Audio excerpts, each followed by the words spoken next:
গভীর রাতে ইমাম সাহেবের কক্ষে এক সুন্দর হিন্দু যুবতী এসে পৌঁছাল। তারপর যা ঘটল তা আপনার শরীরের লোম খাড়া করে দেবে। প্রাচীন শহরের এক কোণে একটি বিশাল মসজিদ ছিল, আর তার সঙ্গেই লাগোয়া ছিল ইমাম সাহেবের হুজরা। সেই হুজরাতেই থাকতেন এক তরুণ ইমাম, যার নাম ছিল আহমদ। বয়সে তরুণ হলেও জ্ঞান ও প্রজ্ঞায় শহরের বয়োজ্যেষ্ঠরাও তাকে সম্মান করতেন। একদিন গভীর রাতে যখন সবাই ঘুমিয়ে পড়েছে, আহমদ টিমটিমে লণ্ঠমের আলোয় একটি বই পড়ছিলেন। হঠাৎ দরজায় কড়া নাড়ার শব্দ শোনা গেল। আহমদ উঠে ধীরে ধীরে দরজার দিকে এগিয়ে গেলেন এবং দরজা খুললেন। দরজা খোলা মাত্রই এক যুবতী ভেতরে ঢুকে মাটিতে লুটিয়ে পড়ল। আহমদ সঙ্গে সঙ্গে একপাশে সরে গেলেন। মাটিতে পড়েই সে হাঁপাতে লাগল। তার গায়ে ছিল দামি রেশমি পোশাক। গলার হার ও হাতে চুড়ি দেখে বোঝা যাচ্ছিল সে কোনো সাধারণ পরিবারের মেয়ে নয়, কিন্তু তার পোশাকের ধরন ও কপালে লেগে থাকা হালকা সিঁদুরের চিহ্ন জানিয়ে দিচ্ছিল সে হিন্দু সম্প্রদায়ের। আহমদ তৎক্ষণাৎ নিজের দৃষ্টি নিচু করে নিলেন, কিন্তু যুবতী হঠাৎ উঠে আহমদের পায়ে লুটিয়ে পড়ে বলল, দয়া করুন, আমাকে বাইরে বের করে দেবেন না, তারা আমাকে মেরে ফেলবে। এ কথা শুনে আহমদ বললেন, আপনি কে? এই গভীর রাতে একজন গায়রে মাহরাম নারীর আমার হুজরায় আসা সম্ভব নয়, আপনি এখনই এখান থেকে চলে যান।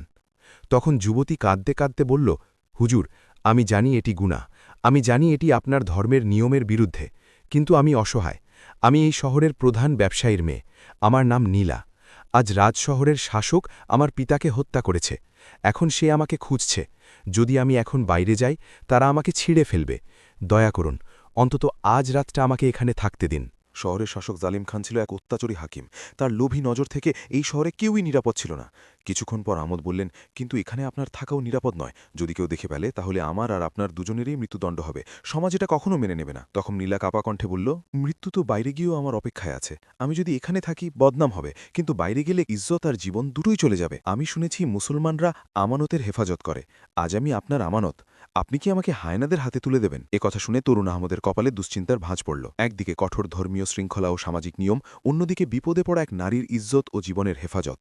ইসলাম অসহায়ের সাহায্যকে সর্বোচ্চ মর্যাদা দেয়, কিন্তু পরিস্থিতি ছিল অত্যন্ত জটিল। অবশেষে আহমদ দ্রুত সিদ্ধান্ত নিলেন, যা হবে দেখা যাবে, আমি সাহায্য করব। তিনি দরজা শক্ত করে বন্ধ করে মোটা কাঠের কাঁটা এঁটে দিলেন। তারপর নীলাকে বললেন, শুনুন, আমি আপনাকে আশ্রয় দিচ্ছি, কিন্তু একটা শর্ত আছে। ফজরের আজানের আগে আপনাকে এখান থেকে চলে যেতে হবে। আর যতক্ষণ আমি এই ঘরে থাকি, আপনি ওই কোণের পর্দার আড়ালে থাকবেন, ভুলেও সামনে আসবেন না। এ কথা শুনে নীলা কৃতজ্ঞতায় মাথা নাড়ল। তারপর দ্রুত ঘরের কোণে রাখা পুরনো পর্দার আড়ালে গিয়ে নিজেকে লুকিয়ে ফেলল। এরপর আহমদ আবার বইয়ের সামনে গিয়ে বসলেন, কিন্তু এখন তার মন বইয়ে ছিল না। তার কান ছিল বাইরের সামান্য শব্দের দিকেই সজাগ। এইভাবে প্রায় 10 মিনিট কেটে গেল। হঠাৎ ঘোড়ার টাপুর টুপুর শব্দ শোনা গেল। একটি নয়, একাধিক ঘোড়ার। এই শব্দ শুনে আমাদের হৃদয় জোরে ধরভর করতে লাগল। ধড়কতে লাগল। জালিম খানের সৈন্যরা এসে গেছে। তারা বাইরে থেকে চিৎকার করে বলল, ইমাম সাহেব, দরজা খুলুন। আহমদ নিজেকে শান্ত রাখার চেষ্টা করলেন। উঠে দরজার কাছে গেলেন, কিন্তু খুললেন না। ভেতর থেকে বললেন, কে? এই সময় আল্লাহর ঘরে কি দরকার? তখন বাইরে থেকে এক সেনাপতি গর্জে উঠল, আমরা শাহের লোক, খবর পেয়েছি এক বিধর্মী মেয়ে পালিয়ে এই দিকে এসেছে। কেউ তাকে মসজিদের সীমানায় ঢুকতে দেখেছে। দরজা খুলুন, আমরা তল্লাশি করব।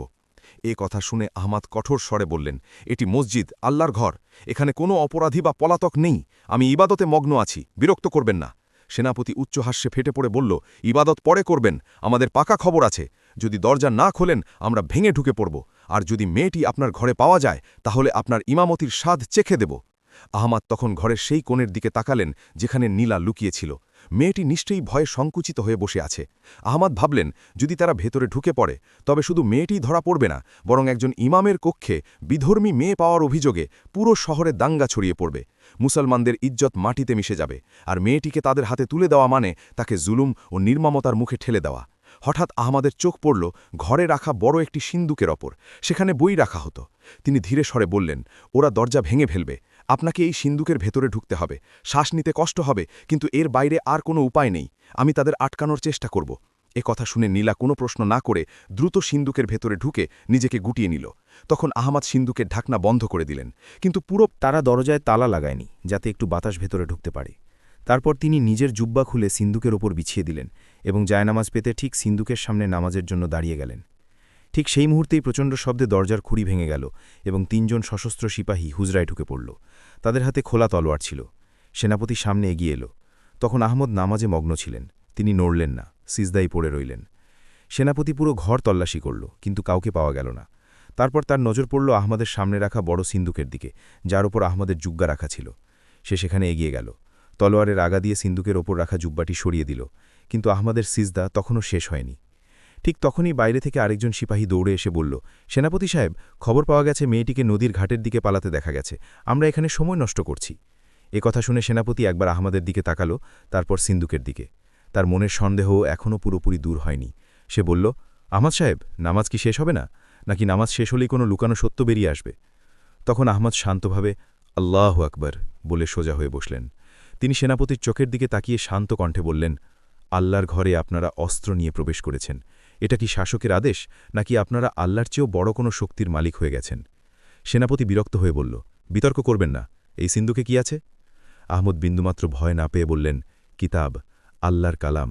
আপনি চাইলে খুলে দেখতে পারেন, কিন্তু মনে রাখবেন সেখানে যদি আপনি সেই জিনিস না পান যা খুঁজছেন, তাহলে আল্লাহর ঘরের অবমাননার জন্য কিয়ামতের দিন আপনাকে জবাব দিতে হবে। সেই দিনের জবাব একদিন দিতেই হবে। আহমদের কণ্ঠে এমন গাম্ভীর্য ছিল যে সেনাপতি এক মুহূর্তের জন্য থমকে গেল। সে ভাবল, একজন ইমাম মিথ্যা বলবেন না। তারপর সে সঙ্গীদের বলল, চলো আমরা ঘাটের দিকে যাই, এখানে সময় নষ্ট করে কোনো লাভ নেই। এরপর সৈন্যরা বাইরে চলে গেল। যেতে যেতে তারা ভাঙা দরজাটা জোরে ধাক্কা মেরে বন্ধ করে দিল। তাদের চলে যেতেই আহমদ দ্রুত উঠে কোনোভাবে দরজাটা আবার আটকিয়ে দিলেন। তারপর দৌড়ে সিন্দুকের কাছে গিয়ে তার ঢাকনা খুললেন। কিন্তু ততক্ষণে নীলা অজ্ঞান হয়ে পড়েছিল। অক্সিজেনের অভাবে তার মুখ নীলচে হয়ে গিয়েছিল। আহমদ দ্রুত তাকে সিন্দুক থেকে বের করে মাটিতে শুইয়ে দিলেন।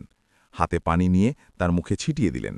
কিছুক্ষণ পর নীলা চোখ খুলল এবং গভীর শ্বাস নিল। স্বস্তির নিঃশ্বাস ফেলে আহমদ বললেন, ওরা এখন চলে গেছে, কিন্তু বেশিক্ষণ দূরে থাকবে না।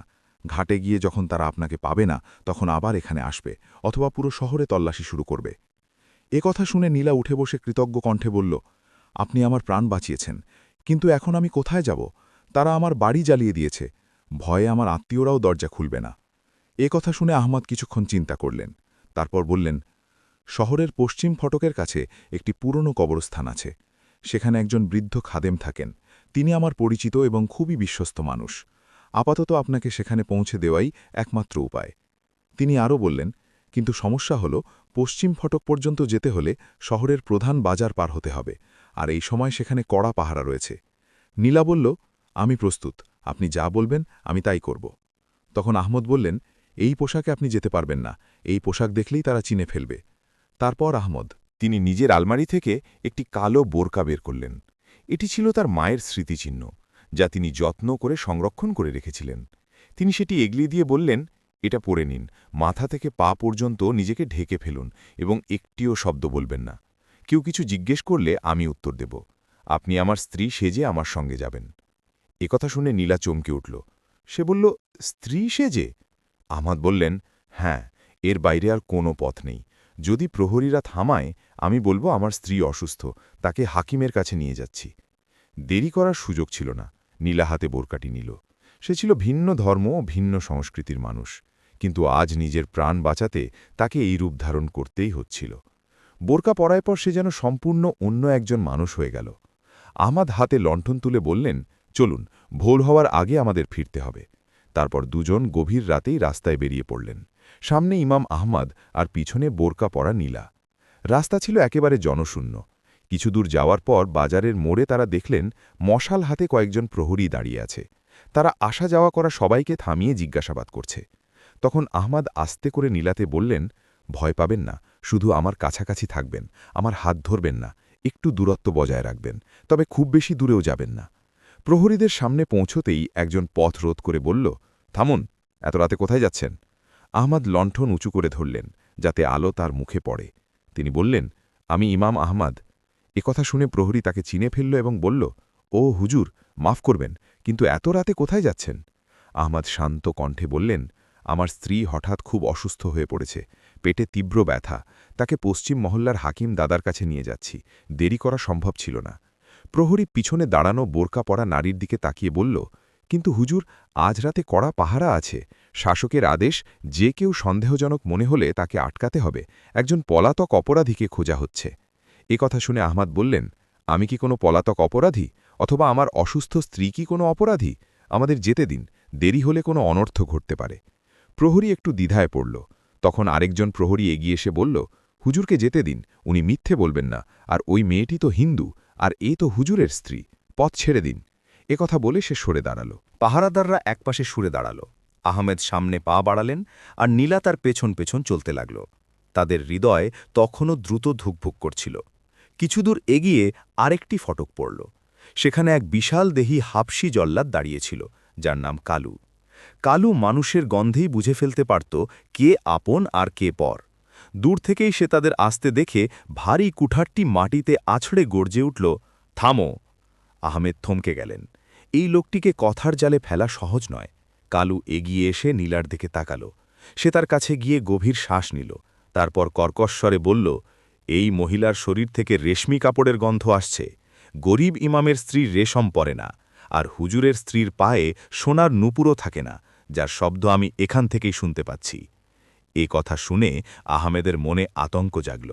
শেহরের বোরকার নিচে নীলার পায়ে যে নুপুর আর রেশমি পোশাক ছিল তা খুলে ফেলার সুযোগই তারা পায়নি। কালু কুঠার তুলে বলল, বোরকা খুলো, ভেতরে কে আছে আমি দেখতে চাই। আহমেদ তার সামনে গিয়ে দাঁড়ালেন। তার হাতে কোনো অস্ত্র ছিল না, শুধু ছিল ঈমানের শক্তি।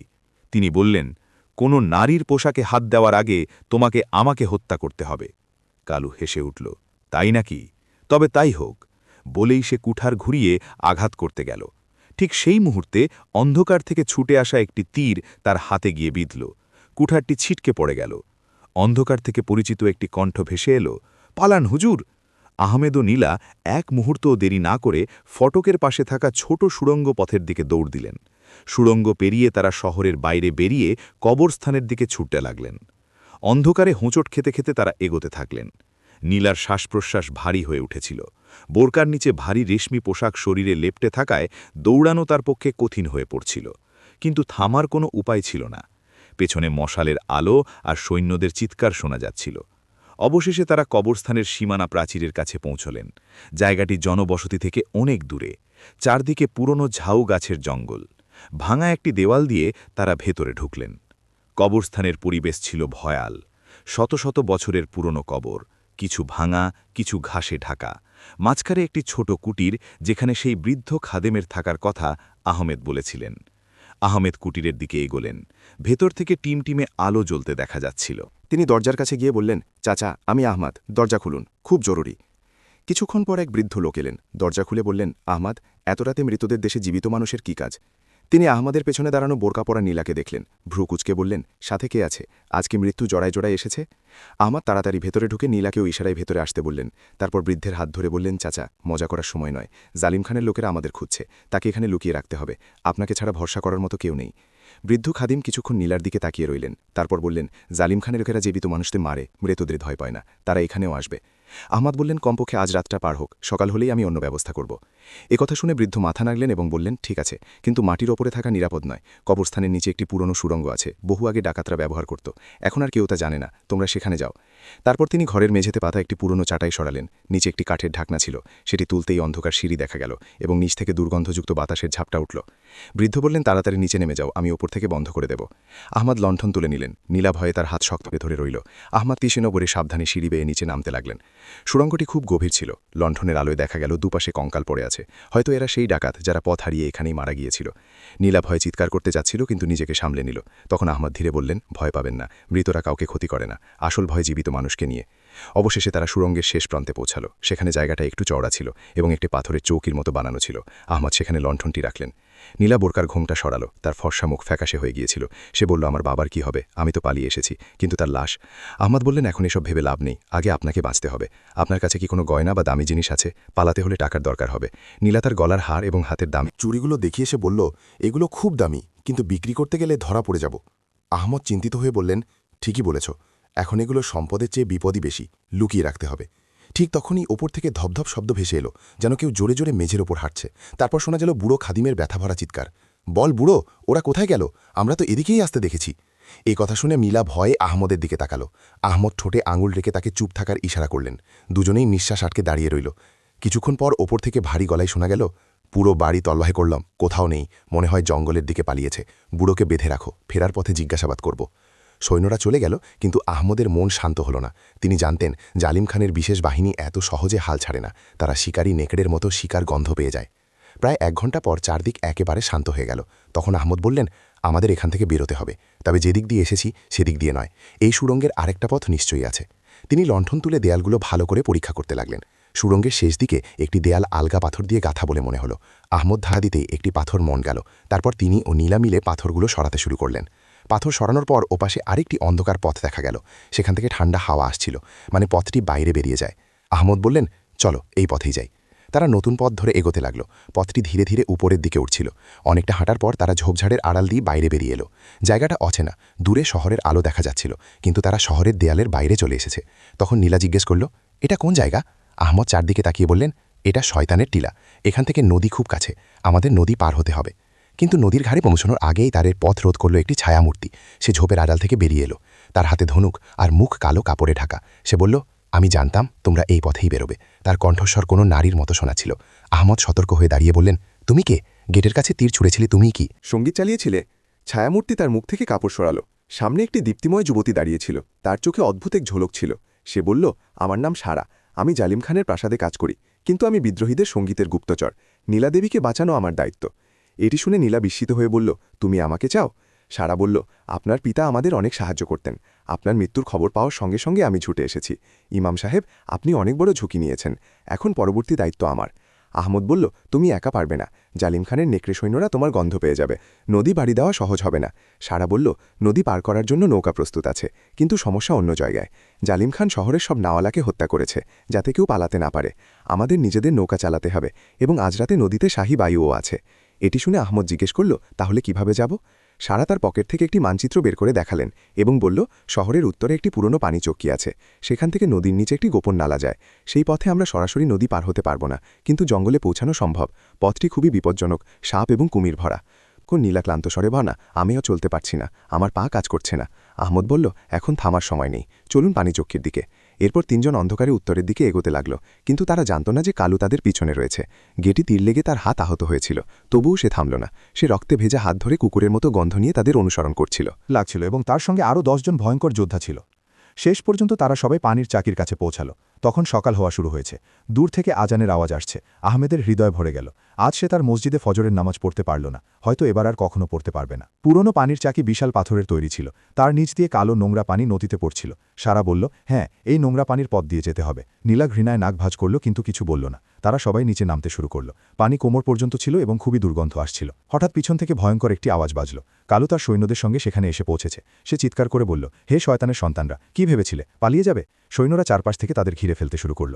সামনে নদী, পিছনে কালু, দুই পাশে পথ বন্ধ। তখন আহমেদ সারাকে বলল, তোমরা নালের ভিতরে নেমে যাও, আমি তাদের আটকাবো। এটি শুনে সারা বলল, অসম্ভব, আপনি মারা যাবেন। আহমেদ হাসতে হাসতে বলল, ইমামের কাজ শুধু নামাজ পড়ানো নয়, যাজক ও জালিমের সামনে দাঁড়ানোও আমাদের কাজের অংশ। তোমরা যাও। প্রিয় বন্ধুরা, আজকের জন্য গল্পের এই অংশ এখানেই শেষ। পরবর্তী অংশ দেখতে চাইলে ভিডিওটি লাইক করুন এবং কোন জেলা থেকে দেখছেন কমেন্ট বক্সে জানাতে ভুলবেন না। ধন্যবাদ।